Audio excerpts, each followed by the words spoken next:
people have been talking about moves we could make. I know Mike Evans has come up, but that's not going to happen the way Tampa Bay's fighting for a spot out there. I write down from people. Jones is another guy that people were talking about. But I'm going to go with some home cooking. I'm going to bring back a guy who has been making the waves on Twitter, and Frank Clark.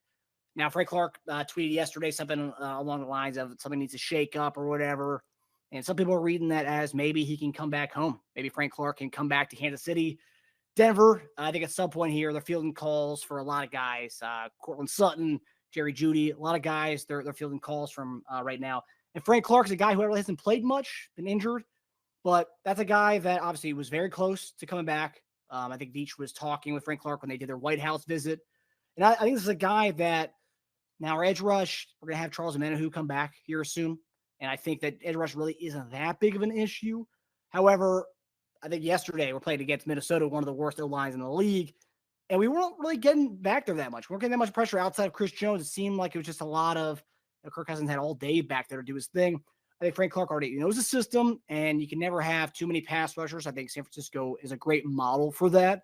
And so far, bringing in Randy Gregory on top of who they already have over there, I think it's a great model for what they're doing. Frank Clark knows the system, knows Spags, and just to have a rotation of edge rushers, even if Frank Clark is only giving us a couple good runs. And then obviously everyone knows he does in the postseason. So bringing Frank Clark back would be the perfect ideal thing to bring in. And yeah, he knows the system. And he's friends with everybody. And the interesting thing was when Frank Clark tweeted that something needs to shake up or whatever the tweet was, someone had added Chris Jones and said, Stone Cold Jones, let's bring him back. And then Chris Jones had tweeted, Veach with a bunch of H's. And then he said, I think we need to bring in Frank, bring him back. And everyone remembers during the offseason when this whole Chris Jones stuff was going on, this whole cycle of is he going to sign the extension, yada, yada, yada. You talk about bringing Mike Pennell and Frank Clark, the two guys he wanted to bring back to run it back in Kansas City. Frank Clark's beloved. He obviously never lived up to the contract that he got. However, his stats in the playoffs, and if he does come back to Kansas City, there's a chance that he could be the all-time sack leader in postseason history. And I don't think anybody would really wouldn't want that. I mean, Frank was great in Kansas City as far as the playoffs. So yeah, bringing him back. And I think by that point, we'd only pay the remainder of the contract for the season, so the money wouldn't be an issue. He wasn't getting paid that much anyways. So I think Frank Clark would be the ideal guy I'd want to trade for. And I know we're talking, everyone's saying trade for Kyle Pitts. Yeah, I do think that. I think Kyle Pitts is a great option. Seems like they like Jonnu Smith more than they like Kyle Pitts in Atlanta, which is odd. But Arthur Smith, that's where I think he's got the love for Jonnu Smith from his Tennessee days. My question is, why the heck did they even draft freaking Kyle Pitts if that's the way they're going to go with it? Donovan Peoples-Jones is another guy that I've seen people are starting to say that could be on the block. They trade for Eli Moore. You got Amari Cooper there. That could be interesting when he's a young guy, but I know everyone's talking about bringing in a receiver, and I don't know. Maybe I'm just in the Justin Ross camp, and I think once he gets more targets, more reps, he's going to do his thing. 6 snaps yesterday, 4 targets. He had 2 drops, but hey, I mean, Rashee Rice had a few drops in his first few games. The young guys are starting to get them. But the thing that really stands out to me, which is why I could see us going for a receiver, which I don't think we are, but a good argument for that. I saw somebody from Airhead Pride tweeted this earlier. Very interesting statistic. The statistic here is Sky Moore. This is based on the Sky Moore and MVS aspect. And if you look at MVS, every game this season, he's logged 2 catches or less. Insane. I don't know why. He's making a lot of money, about $11, $12 million a year. Highest paid receiver we have. 2 catches or less a game for 5 games. And then Sky Moore, 3 of the 5 games, has 1 catch or less. 2 games with 0 and then 1 game with 1. But this is the interesting thing about Sky Moore. And, some people said that coming from the MAC to the NFL might be a big thing. Might be something that, that's a big step up in competition. But anyway, Sky Moore has run 127 routes this season. 5 of them have resulted in a first down or touchdown. Rashee Rice has run 66 routes this season. 11 of them have resulted in a first down or touchdown. And I think Rashee Rice only played 30% of snaps yesterday. So at what point are they going to unleash the young guys? I don't know. Chiefs room is begging for someone to come in and be the guy. Now, do I think we're going to go out and get someone? And are they going to be a difference maker? I don't know. Everyone talks about Andy Reid's playbook being so hard to understand and grasp right away.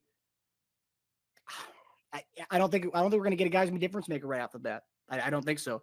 I think Kelsey's injury, it's a high ankle sprain. I think he'll be fine going forward, but I think Kyle Pitts could be someone maybe we get, and then that's a down the line guy who can maybe supersede Travis Kelce in a couple of years. But I don't know. I think for this year, making a move, I just don't see a receiver. I feel I feel that the guys Spags, Andy Reid, Mahomes, I feel like they think they have the guys in the room to do their thing.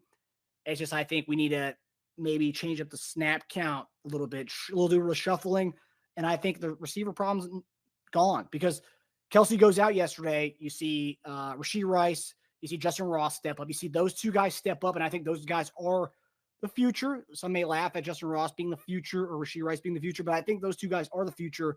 And that R squared combo showed it off yesterday when Kelsey went out. Obviously, when Kelsey went back in, he was peppered with targets, but you just saw kind of a more fluidity of an offense yesterday where Mahomes was kind of going to everybody. And you saw that kind of that what we saw last year, where everyone was kind of dominating and picking up the slack. And I think that's huge. And I think that's the reason why we aren't going to go for a receiver. But looking at it realistically, I say we go for Frank Clark. Chris Jones, is gonna tout for that. Realistically, I think Nadi's had a really solid season, and we have Chris Jones. I want us to get bring in a D tackle. I don't know who that is, and I don't know if anyone could come in right now, but I think Ndamukong Suh would be a great guy to bring in. I mean, I don't know how much he has left in the tank. We're talking about a guy who can come in and give us the reps inside, outside, and then also you have Amenu who coming back. I think that's someone we could. And obviously Suh would be someone you can sign as a free agent, not trade for. I just think the trading right now is just not going to really see much of that. I don't think, at least. If we did bring in Donovan Peoples-Jones, I'd love that. I wouldn't say anything about that. I don't know how much of an impact he'll have mid-season. Even look at Kadarius Toney, what he brought as far as statistics when he came over last year mid-season. Great move, but he didn't really move the needle as far as statistics go in the season. Injured and also kind of getting the playbook down and all that. Obviously made a splash in the playoffs. The punt return was huge, but so I mean, I'm curious. I'm seeing a lot of receiver in the comments. I'm seeing here Drunken Duncan. I like the guys. I think Rice and Ross have some good upside, but they aren't there yet. And that's true. They're not there yet. And I don't think, and I think that our coaching staff knows that, hence why they're bringing them on slowly. Beach made the comment many weeks back that we're going to see Rashee Rice and Justin Ross as the season progresses. They're going to see them more acclimated into the offense. And we're week 5 right now. Justin Ross only got 6 snaps. It wasn't even as big a snap share of the season, and he had 2 balls for 28 yards. I think MVS had those stats. Be pretty psyched up about that. So that's my take on the trade aspect. Hi, everybody. Thanks for watching. Subscribe here to get the latest from the show. Also, be sure to check out the best clips from Chief Concerns. And if you prefer to listen to the show, subscribe and follow us on Apple Podcasts, Spotify, and anywhere else you get your podcasts.